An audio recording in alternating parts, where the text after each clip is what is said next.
Yang saya tanyakan ketika orang tua kita dulu dalam keadaan fakir, kemudian hanya cukup untuk memberikan biaya makan.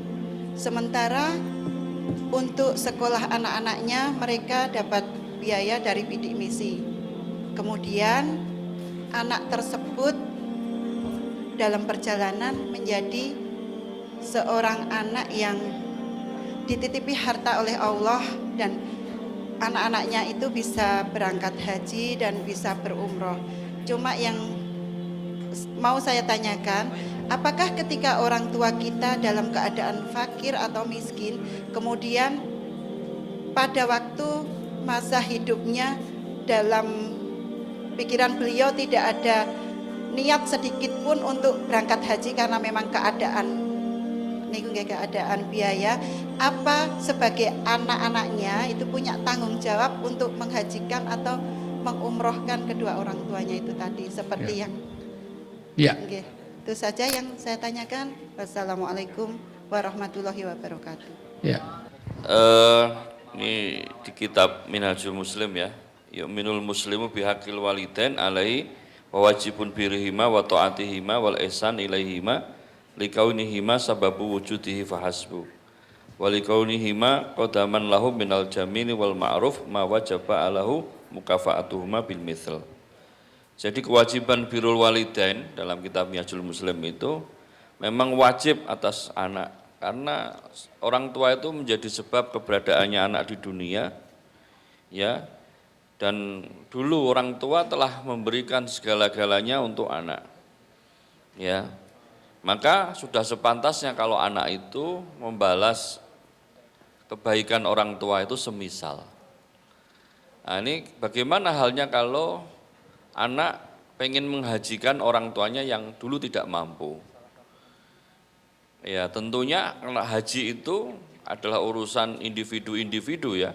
Makanya Allah SWT mengatakan walillahi 'alan nasi hajjul bait liman istata'a ilaihi sabila. Maka kewajiban haji itu wajib atas setiap manusia bagi orang yang mampu. Orang yang mampu itu apa? Satu, dia punya kemampuan finansial, ya, punya kemampuan kesehatan, punya kemampuan finansial dulu untuk berangkat haji. Yang kedua, istitoah yang kedua adalah mampu rohilah, ya, mampu melakukan perjalanan, bisa sehat, bisa keadaan aman dan seterusnya. Nah, di sini tentunya adalah kewajiban pribadi. Namun sekali lagi, kalau seandainya sang anak itu pengen berbakti kepada orang tua dan pengen membalas kebaikan orang tua, maka memberikan hadiah kepada orang tuanya untuk berhaji itu boleh-boleh saja, bahkan termasuk birrul walidain. Sudah meninggal Ustadz? Boleh, sudah meninggal. Itu ada di riwayat hadis Subrumah. Ya, hadis Subrumah. Seorang wanita ya, ketika ditanya, apakah boleh saya menghajikan ibu saya wahai Rasulullah? Maka Rasul mengatakan, Aro'aiti ala ummiki dainun a'anti qaditihi. Apakah ketika kamu melihat orang tuamu punya hutang, apakah kamu akan membayarnya? Maka dijawab oleh wanita itu, iya. Ya, wa dainullahi ahaqqu ayyuqda. Maka hutang Allah di sini haji itu lebih berat untuk diutamakan. Artinya di sini boleh-boleh saja sang anak itu menghajikan di atas namakan orang tua sebagai wujud birrul walidain. Itu boleh-boleh saja. Dan sah insya Allah pahala haji sampai kepada orang tua. Tidak hanya saja umroh juga ya. Wallahu ta'ala alam. Monggo yang lain bisa nambahkan. Pada suatu ketika datang seorang laki-laki bertanya kepada Rasulullah, ya Rasulullah, inna abi saikhun kabir la yastati'u al-hajj wal umroh. Maka Nabi menjawab, qala khuji anhu wa tamir. Jadi ada seorang laki-laki yang datang kepada Rasulullah menanyakan bahwa orang tuanya sudah tidak mungkin lagi melakukan ibadah haji karena sudah usia tua, masih hidup tapi sudah tua. Apakah boleh aku hajikan, maka Nabi menjawab, ya silahkan hajikan dan umrohkan untuk bapakmu.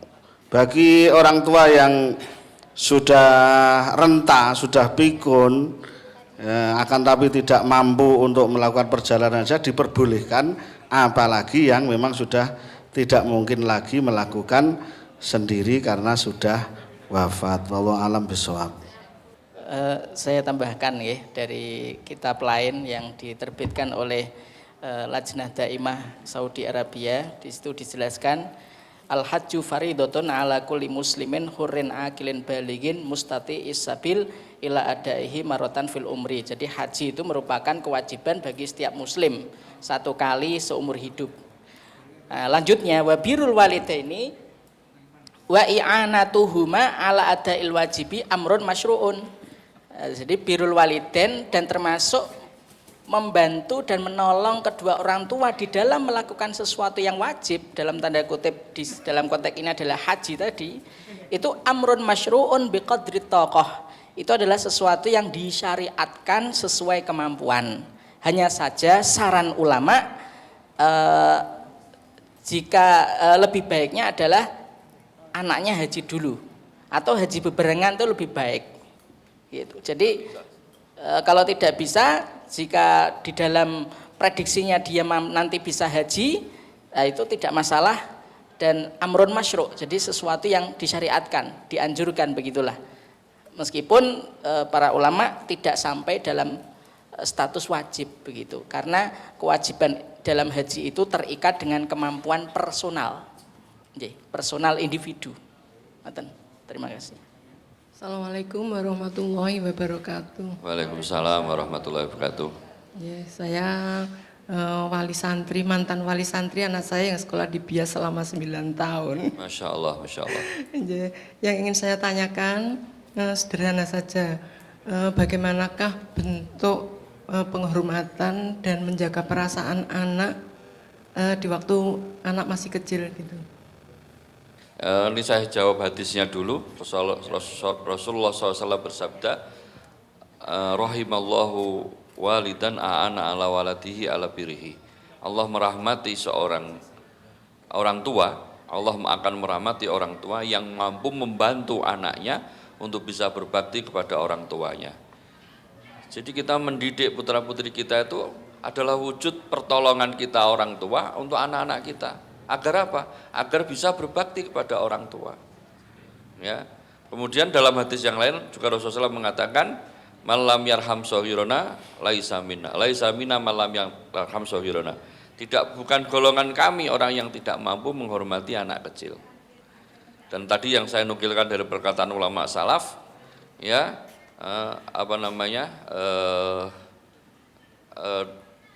perhatikanlah atau berbuat baiklah kepada anak kecilmu, ya nanti mereka akan berbuat baik ketika kamu tua. Ya rawatlah anak kecilmu, nanti kelak mereka akan merawatmu ketika tua. Jadi ya batasannya ya batasan kita memberikan pendidikan yang terbaik, pendidikan adab, pendidikan agama yang terbaik sehingga anak ini bisa berbakti, Bu.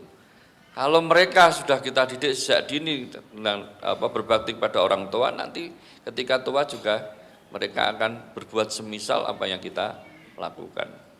Mungkin itu yang, silakan teman-teman bisa nambah. Masih ada teman, Ustadz Bani. Mohon maaf terselah karena ada emergensi di asrama Jogja, ada yang di asrama belakang ada yang mati listrik. Ini pentingnya suami ya, maka jangan pernah mengecilkan suami. Ya, kalau hanya istri aja nggak bisa ngatasi, mati listrik aja mana. Maka hormatilah suami. Jadi laki-laki itu berat, Bu.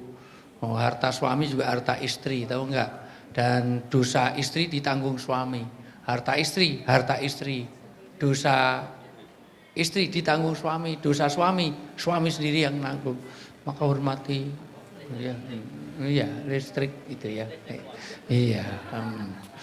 Silakan Ustadz Bani nambahan. Ya.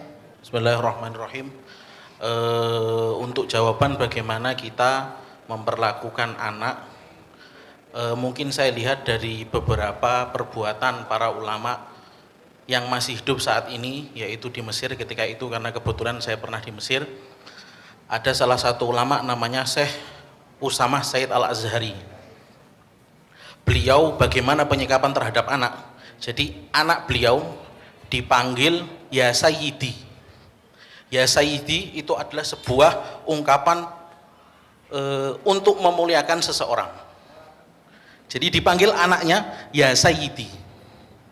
Jadi ketika seperti itu insya Allah nanti anak akan berbuat baik lagi kepada kita. Jadi kuncinya adalah bagaimana kita memuliakan anak tersebut. Bahkan sampai panggilan, manggilnya saja ya Sayyidi.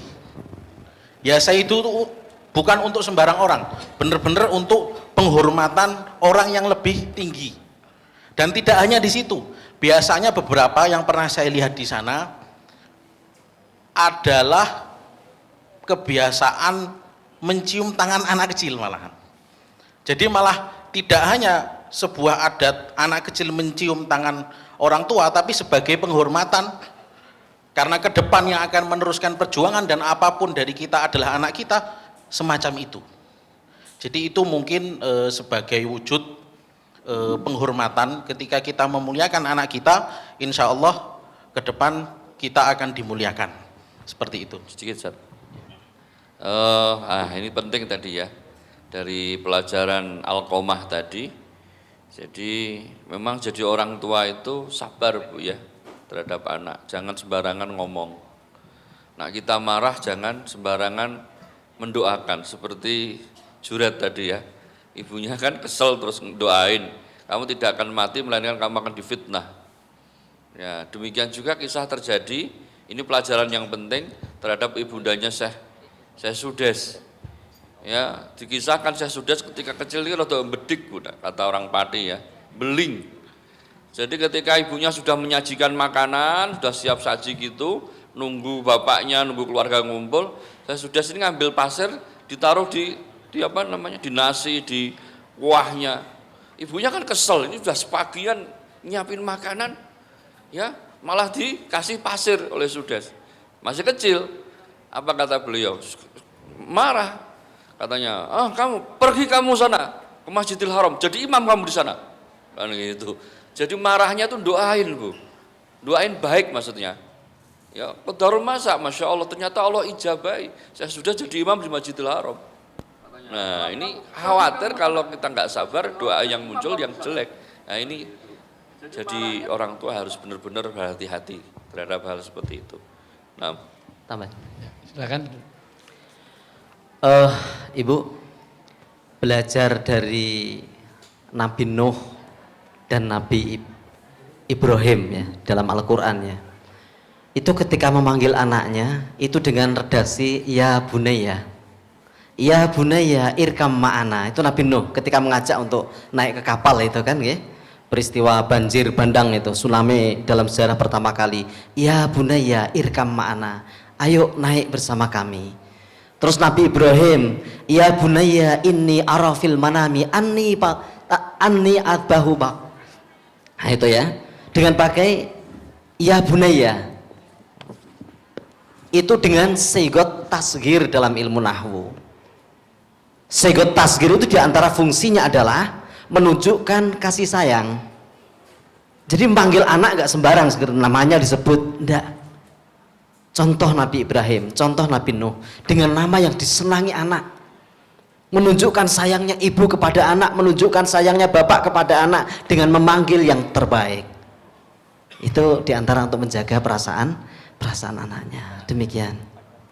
Makanya di seluruh jaringan bias Bu, tolong perhatikan kalau ada ustadzah yang manggil anak didiknya, manggil siswinya, manggil anak-anak nggak pakai gelar, tolong laporkan saya. Ini dilanjutkan Pak enggak? Harus disebut Mas, Mbak. Dik, Mas, Mbak itu harus ada term of reference, bukan term of address saja. Artinya walaupun itu namanya misalnya Hakim itu enggak boleh Hakim, Mas Hakim. Dik Hakim, Mbak Hakim dan seluruh jaringan bias. Kalau Klaten enggak melihatkan itu bisa-bisa kita usulkan untuk ditutup, enggak usah dilanjutkan. Sampai itu antar mereka aja begitu, apalagi ustadzah juga kepada ini, ayo mas, ayo mbak, karena itu beda, panggilan itu menjadi penting. Dan penting untuk orang tua doa, syarruhu wa khairuhu makbulun. Orang tua itu doa jelek maupun doa baik itu terkabulkan. Maka hati-hati jadi orang tua, dan juga penting untuk menghormati anak itu. Masih Tambahan sedikit, silakan masih terakhir ya. Ikut urun rembuk ya, bagaimana Iya. mendidik anak tanpa mengganggu perasaan atau dengan menjaga perasaan. Kalau kita lihat dari riwayat sirah-sirah Kanjeng Nabi itu tadi sudah disinggung ya, dengan memanggil dengan ya bunai, tidak dengan namanya. Atau kalau Nabi pernah itu justru membesarkan ya gulam misalnya. Anak kecil tapi dipanggil ya gulam gitu ya. Wahai anak muda, padahal anaknya kecil gitu. Itu ya. Jadi dengan menghormati mereka, tidak jangkar tadi disampaikan oleh Ustadz Bani, Ustadz Muji, Ustadz Wijayanto dengan panggilan-panggilan yang membombong dia. Dan yang kedua adalah untuk menjaga perasaan itu harus bersikap adil pada masing-masing anak. Tidak boleh ada mban sindi, mban siladan, bahasa sininya begitu ya. Jadi suatu saat Nabi menolak persaksian terhadap seorang sahabat yang akan menghibahkan hartanya kepada salah satu anaknya, sedangkan yang lain tidak. Nabi nggak mau. Jadi kepada anak itu harus diperlakukan secara adil. Kemudian yang ketiga, yang terakhir adalah menepati omongan orang tua ya, menepati janjinya. Jangan sampai pernah terkesan pada hati anak bahwa orang tuanya itu berbohong gitu, pernah berbohong kepadanya. Ya, selain yang tadi sudah disampaikan oleh para ustadz yang lain. Barangkali tiga itu yang bisa saya sampaikan. Baik Bapak Ibu, karena waktu saja, karena sudah mendekati azan duhur, mohon maaf sekali. Dan sebetulnya kalau udah ini sampai sore Bu, kalau bahas dari jam 8 pagi sampai sore itu pun kadang-kadang masalah nggak selesai. Karena semua kitab turun hanya 1-2 masalah. Dan ini hanya cuplikan saja, diskusi di El Kalam, dan biasanya sampai saling berdebat begitu rupa, sampai kadang-kadang kameramennya pun jadi ikut emosi kadang-kadang. Iya ini. Jadi nanti boleh dilanjut Ibu, biarkan subscribe di YouTube kita di El Kalam ya, di @elkalam, nanti ada hasil-hasil kajian kita, atau nasihat UI, atau @ustadzwijayanto.official ya. Silahkan, nanti ada beberapa kajian-kajian, dan ini mengawali roadshow dari El Kalam ke Klaten, ini betul-betul didahulukan. Padahal permintaannya Cilacap segala macam dah, dan di Cilacap jauh lebih ramai daripada yang di sini. Ini ramai yang pulang, bukan ramai yang ini semuanya. Ini semuanya. Baik, saya rasa itu mungkin ada canda, ada salah, ada khilaf, saling maaf di antara kita, saling ridho di antara kita. Mudah-mudahan pertemuan dan perpisahan kita mendatangkan pertemuan perpisahan yang Allah ampuni segala kekhilafannya dan menjadi keberkahan, kemanfaatan dunia akhirat untuk kita semuanya. Mudah-mudahan anak-anak kita yang masih berantakan jadi anak yang soleh dan solihah, keluarga yang masih berantakan jadi keluarga yang sakinah mawaddah rahmah, rezeki kita diberkahkan dan kita dijaga kesehatan kita. Insya Allah sampai ketemu di El Kalam Forum di kesempatan lain atau di medsos. Dari saya Ustadz Wijayanto, pemirsa di rumah dan juga jamaah di studio. Sampai ketemu, insya Allah nanti Ramadan saya full di Indosiar, di Net TV, di Trans 7 dan TV One. Itu kontrak yang sudah saya tanda tangani, nggak usah dihitung, itu rezeki saya, malah ngitung rezeki saya. Baik, kurang lebihnya mohon maaf.